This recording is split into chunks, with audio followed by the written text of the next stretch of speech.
Professor, nós estamos vivendo aí um momento em que a gente tem uma impressão, e eu quero te perguntar se essa impressão faz sentido ou não. Tá muito fácil odiar. Talvez pelas redes sociais é muito fácil odiar, mas ao mesmo tempo tem uma busca mais clara pela felicidade, parece.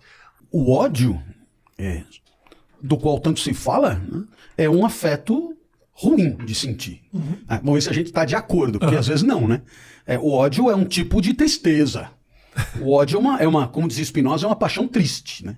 O ódio é uma tristeza cuja causa você supõe qual seja. O ódio é uma tristeza acompanhada da ideia da sua causa, né? O ódio é você se sentir agredido e ter uma ideia de quem foi o agressor. Então, sou afetado de ódio por alguém quando suponho que esse alguém seja a causa da minha tristeza. Sim. Ou algo, né? Então, enfim, normalmente a gente deveria entender que felicidade e ódio não combinam muito. Agora, é gozado. Você falou aí de felicidade e você falou de... como é mesmo que você falou? De se cuidar? A minha noção de felicidade talvez esteja um pouco equivocada. Né? Então, tudo que você falou tem a ver com eu comigo mesmo, na primeira pessoa do singular, estritamente. Talvez pudéssemos pensar numa outra felicidade onde o ódio fosse mais obviamente incompatível, que é a felicidade de você perceber que você ajuda as pessoas, estende a mão, é útil, que as pessoas vivem melhor porque você existe, que as pessoas são gratas porque você fez o que fez, que você tomou uma iniciativa que melhorou a vida de alguém. E isso às vezes faz muito bem a quem tem essa iniciativa, e aí é explicitamente incompatível com ódio. Agora, claro, se felicidade for fazer sauna todo dia, aí tudo bem, porque de dentro da sauna você pode xingar todo mundo pelo, né? Aí é bem legal, dá para conciliar. Mas se a concepção de felicidade for um pouco mais humanitária, um pouco mais inserida de pertencimento, aí talvez o amor combinasse mais. Odiar de dentro da sauna deve ser um pouco ridículo. Dentro da sauna mesmo?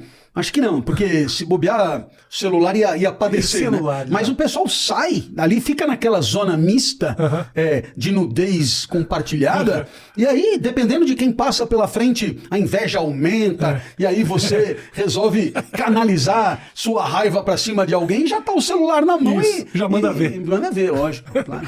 Agora, quando você fala que o amor, a felicidade, muitas vezes ela surge um pouco dessa ajuda, né, de tornar o mundo um lugar melhor, também tem um ponto aí de autossatisfação, não tem? Que com propósito, me parece um propósito muito mais digno, né, e menos egoísta, mas a princípio também é pra mim, não é um pouco também? Não tem dúvida.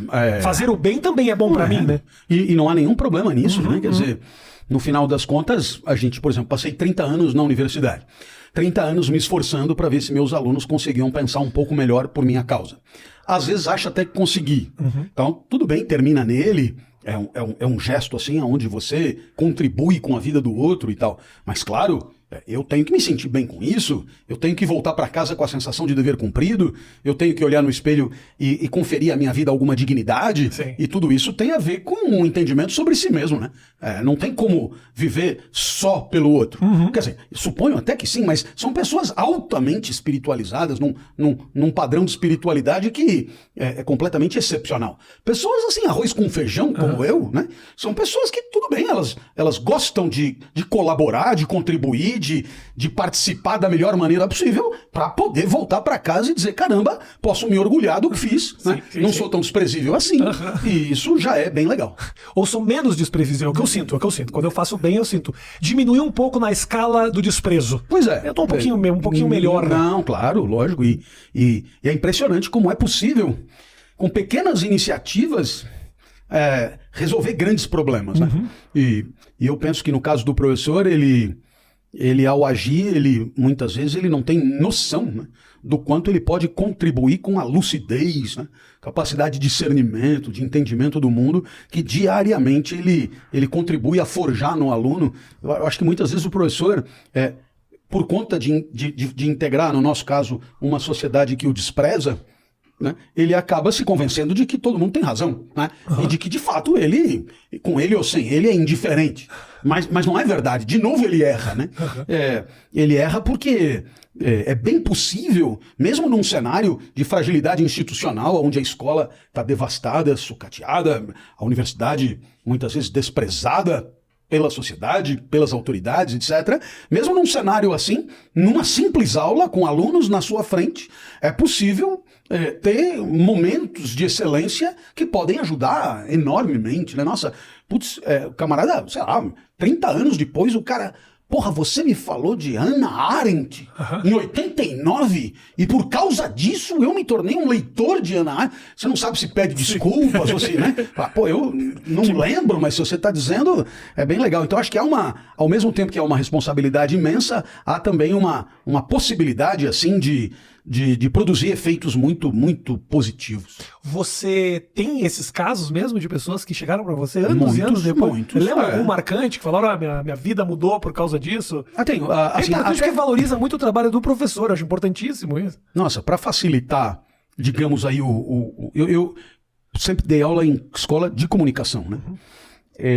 Então, alguns dos meus alunos são comunicadores do mundo da mídia. E eles se lembram das aulas do tempo que eu comecei mesmo a trabalhar. Então, numa mesma classe tinha lá César Tralli, Mariana Godoy, já na mesma classe, ali na Casper Libero, né? E vira e mexe, a gente cruza um ou outro que lembra de autores e coisas que você falou que já vão longe, porque o trem anda e você acaba se interessando por outras coisas. Então acaba havendo ali uma comprovação de alguma coisa que a gente esquece. Peraí, não foi assim tão estúpido quanto parece, né? Não foi. Quer dizer, claro que 80%, né, passou por você como o vento, assim, né? Não ficou nada, mas por pouco que tenha sido, às vezes produz um efeito impressionante. Outro dia eu fui num jogo de basquete num clube aqui, basquete nacional e tal, e aí eu tinha lá a TV paga cobrindo a partida, acho que era NBB, Novo Basquete Brasil. Onde era o jogo? No clube aqui, no Paulistano, era Paulistano contra Mogi, uma coisa assim. Aí eu fui lá assistir. Eu fico mais feliz ainda que você acompanha o basquete nacional. Acompanho. Até o pessoal pede para eu dar palestra para os jogadores. Que legal. E tal. E aí tava lá um rapaz, eu não vou citar porque ele não me autorizou, mas ele trabalha na TV paga que cobre o basquete. E aí, tava lá no intervalo, eu vim passando, não sabia que era ele. Pô, ele levantou, mas ele fez um escândalo, né? Professor! E aí, no meio da torcida, né? Você olha de um lado, olha do outro. Não sou eu. Professor, vem aqui e tal. E começou a lembrar das coisas. Quer dizer, e aí eu fiquei particularmente feliz porque era do tempo de professor de faculdades assim, simbolicamente mais periféricas, coisa mais distante, gente que era difícil acreditar que pudesse seguir na profissão, que fosse, né? Então, pô, um cara desse é incrível. E aí eu percebi que, porra, quando ele me viu, ele queria dizer assim, olha... Meu, deu muito certo, né? Olha, que legal e tal. E eu, fui lá, parabenizei e fiquei super feliz que, mesmo onde você talvez naquele momento achasse que as chances eram muito precárias, teve gente aí que seguiu firme, né? Com resiliência, como eles dizem, e tá aí, mandando ver com muito sucesso. Sabe que o que você comentou agora há pouco sobre... Você marcou a vida de muita gente, obviamente, como professor. E a gente está vivendo... um momento que marcar a passagem na Terra, ela significa muito mais do que fazer o bem para um ou outro. Você precisa impactar multidões hoje para você ser marcante, né? Eu vivo um pouco esse conflito. Eu não gostaria de, daqui a pouco, morro agora e nunca mais se fala de mim. Eu quero me tornar um cara marcante, fico feliz quando as pessoas mandam feedback. Puxa, que bacana, eu vi tua entrevista, ou eu vi teu vídeo, tua comédia, me faz bem, eu tava num dia ruim. Eu sinto impacto, assim. E isso me preenche muito. Que é algo que eu sinto que mudou muito. Antigamente, as pessoas... Eu trabalho para cuidar financeiramente da minha família e meu objetivo, o sucesso, é poder dar uma vida digna para os meus próximos aqui. Aonde que isso se torna uma obsessão, Clóvis, numa sociedade atual, onde todo mundo fala, todo mundo quer impactar, todo mundo quer viralizar? Pois eu acho que... É uma boa pergunta, não é? É uma boa pergunta, Matheus. É uma ótima pergunta. Eu fiquei orgulhoso. Tão boa que, como toda boa pergunta, não tenho a menor ideia de como responder. Não tem problema. Mas eu acabei a pergunta e fiquei orgulhoso de mim mesmo. Falei, eu preciso falar que foi uma boa pergunta. Eu acho que há um problema que a maior prova que é uma ótima pergunta é que desde que o homem pensa para viver, ele pensa sobre isso. Quer dizer, na hora que você começa a pautar a tua vida ia usar como referência de primazia, assim. O que o outro pensa de você, você se tornou um escravo do olhar do outro. Sim, é enlouquecedor isso. Né? Enlouquecedor. Por que você não vai fazer isso? Porque você imagina o que vão dizer. Bom, então, tudo bem. Saiba que você se tornou um escravo, porque o escravo é aquele cuja vida é definida por uma vontade exterior à sua própria consciência. Né? Então, deixa eu ver aonde que vai dar mais like, view e não sei o quê, para eu poder dizer o mais adequado. Né? Então, pra você ter uma ideia, tinha lá os pensadores mais antigos mesmo, pouco importa as escolas e tal, que isso é tudo muito chato, mas alguns deles muito preocupados com isso, eles tinham um verdadeiro treinamento contra isso. E qual era o treinamento? Era submeter os alunos ao ridículo mesmo, que é pro cara criar casca e para ele, de fato, não se incomodar com o que vierem a dizer dele. Então, poderíamos pensar, né, em alguma coisa como um treinamento para a vida digital, que é você, na escolaridade, você ser submetido a um bombardeamento, tipo cancelamento, demolição, sei lá como chama, devastação e tal, para você aguentar o tranco e assim, quando for para valer, você está muito mais preparado. Porque no final das contas, ninguém está preparado para ver milhares de pessoas te detonando. Ninguém está preparado para isso. Execração pública. Execração. Então, qual é a graça? É possível ter uma espécie de educação que é protetiva da liberdade, que é protetiva da soberania. Porque se eu quiser ter liberdade e autonomia, eu preciso estar blindado contra quem queira me escravizar. Seja ou seja uma opinião pública, um entendimento coletivo, como você quiser chamar. Então, acho que por isso, na hora que isso se torna uma obsessão, é justamente na hora que você virou escravo, porque o olhar do outro e a avaliação do outro assumem a primazia como referência das tuas tomadas de decisão. Você está falando é incrível, Clóvis. Te digo, eu penso muito, parece que eu não penso. Você olhando para mim e fala, esse cara não pensa. Eu penso, de vez em quando eu penso. É impressionante, eu me surpreendo com o fato de eu pensar, apesar de parecer desse jeito. E o que você está falando é incrível, porque a gente fala muito sobre o tal do bullying, o tal da crítica negativa. Vamos pegar um pouco mais leve, não vamos ofender. Como que isso impacta as pessoas? Isso destrói vidas. E eu acho que esse fenômeno não tem como frear. A crítica, o peso, as redes sociais te possibilitam ser voraz, ser raivoso o tempo inteiro. Eu acho que a gente tem que cuidar um pouco da cabeça daquele que emite, daquele que escreve, daquele que opina, porque senão a gente vai criar uma sociedade de pessoas que falam o que agrada o próximo. Então assim, é normal que você vai ser xingado, que você vai ser ofendido, e não dá pra frear essa multidão. O que você pode controlar é como você recebe essa crítica e como que isso vai te moldar. E ninguém fala disso. Não, mas a gente quer frear a crítica, não. mas a gente não quer falar de como você pode absorver essa crítica. Claro. E eu acho que é uma questão de... É importantíssimo isso. Como é que você vai ser visto, né? Parar de se preocupar como você está sendo visto, porque você não vai agradar nunca. Se você imaginar que na tua vida dá para dividir as situações entre aquelas que você que faz acontecer e aquelas que acontecem sem a tua participação e que te afetam, então, sei lá, vamos dar um exemplo. Eu aqui tô falando, e o que eu falo, bom, sou eu que decido, escolho as palavras e tal, e os exemplos, isso depende de mim. Já quem está nos ouvindo, bom, isso dele gostar ou não, já não depende de mim.